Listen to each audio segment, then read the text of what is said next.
Pamela Pratt Show continues on City News. 101.1 FM and 1310 AM. Whether it be a job loss this year, or maybe you had your hours cut back, maybe you had extra expenses you weren't expecting with kids being at home, trying to be schooled at home. It has been a very challenging year on our pocketbooks. We wanted to speak with Mary Huntley, certified credit counselor at Resolve Credit and Financial Counseling. Hi, Mary. Sam, how are you? I'm good, Mary. I want to talk dollars and cents today with you. I think it's always a good opportunity to think about our money, think about how we're spending our money. What are your top tips moving into 2021 about budgets? Oh, boy. You know, I tell people that this is what I do for a living, and I love to talk about money, but I seriously probably sit down and look at my budget every couple months.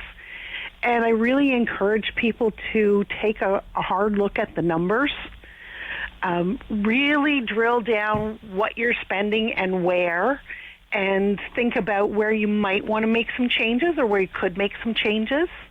That's a good place to start. Mm-hmm. Really interesting. I know a lot of people did a lot of takeout this year. I'll put up my hand and say a combination of me working a lot, and it was an opportunity for us to maybe take a little drive and support a small business. Yeah. That certainly was an expense that was a lot higher for us in 2020 than other years. And, you know, that's a place where people tend to spend a lot of money anyway.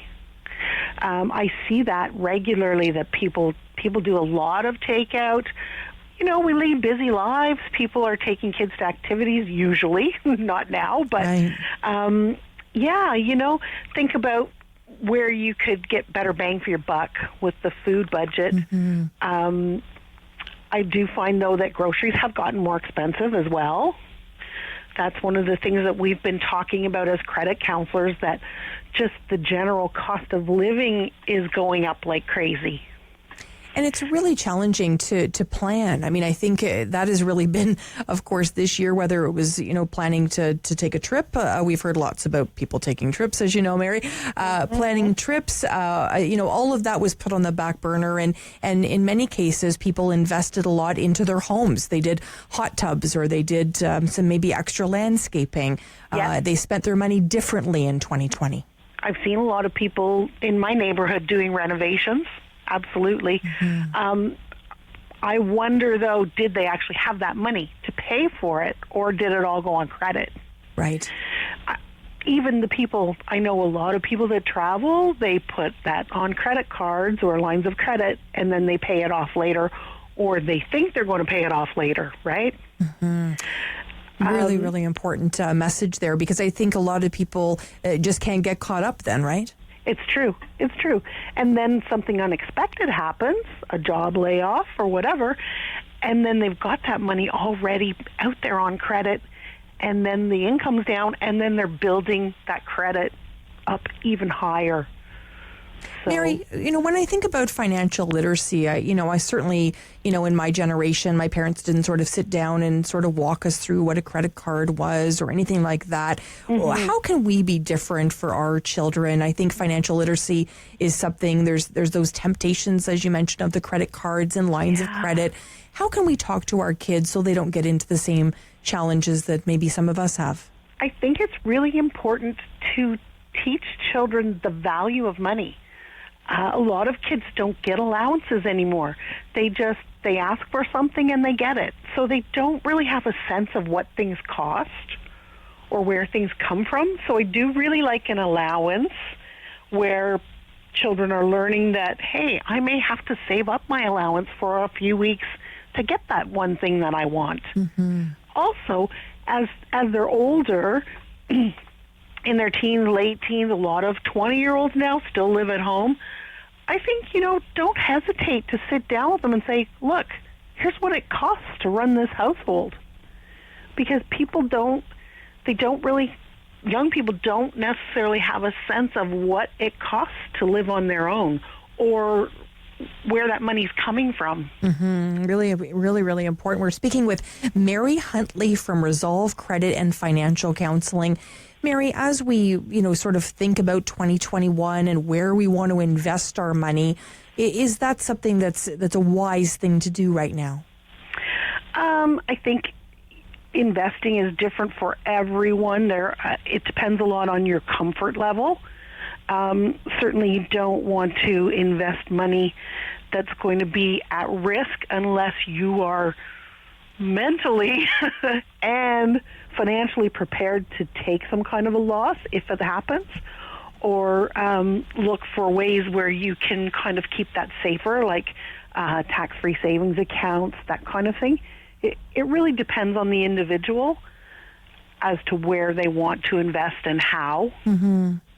Definitely, before I would do investing, I would make sure I had an emergency fund. That's so crucial, so that you're not turning to credit if you have something come up, an unexpected car repair or something like that. Mm-hmm. I tell people, you know what? Savings is for an emergency. Credit is for convenience. Really wise words there for sure. We know that 2020 saw a lot of, unfortunately, families separate, and that's always very challenging, of course, from a financial perspective. How can you sort of advise people maybe listening that are in a new family situation, maybe on their own and they haven't been for a number of years, managing the monies, maybe, all of those sort of challenging times? What would you say to parents that are maybe newly on their own? Well, one of the things that we can do in credit counseling is help people set a budget. So they're always free to reach out to us for help with that. I would really kind of look at what the new situation is in terms of the fixed expenses, like the rent, the car payments, the so on, things that you can't necessarily change easily, and then kind of build out from there, if that makes sense. Definitely, absolutely, really, really important there to think about that. And I think, I've been divorced. I've actually been divorced twice, and it's always one of those things that, nobody plans for that, obviously. Mm-hmm. No. I didn't put up my hand in grade 6 and go, I can't wait to be divorced twice. But the reality is that impacts financially. And I think I'd love you to share with us a little bit about women and finances, because I think for so many years, women have been told, that's kind of not their business, or that they can't achieve things. They can't buy their own home, or they can't take out a loan, etc. Can you walk us through that? And, I don't see that anymore. Good. I've been in the financial field for a long time, and I was a loans officer back in the day, where if a woman came in to apply for a loan, we'd kind of say, well, that's good, but we need to talk to your husband too.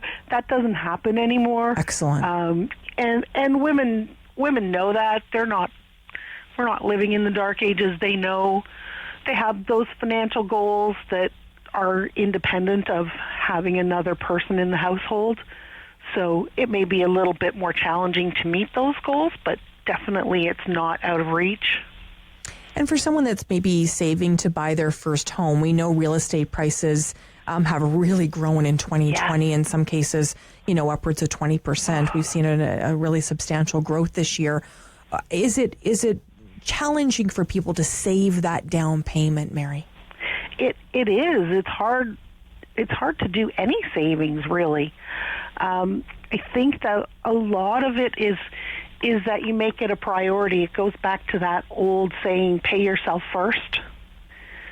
So I go back to the budget, but look at the budget and then say, okay, where can I tweak this to get the money to save? And then once you determine where that's going to come from, try and really do that faithfully. And I'm a big fan of having a separate account for that. Mm-hmm. So that it's not kind of disappearing, getting chipped away throughout the typical month. This is the time of year where we're receiving sort of that last paycheck of the year. We might take a look at that paycheck and think, where did all that money go? Yes. And some of us don't want to look. Some of us have got our heads in the sand and we don't want to know where it went. But we do want to do better next year. Yes. Does it really take us going back and looking through those statements? Is that work that we should be doing? It's definitely helpful. I would really look at things like, what did you spend for Christmas? And now we're just about to start a new year, so if you spent, I don't know, $600, you need to save $50 a pay for next year, or that kind of thing. Right. So it's the perfect time for preparation. Thank you so much. Mary Huntley from Resolve Credit and Financial Counseling. Thanks for joining us. Stay with us here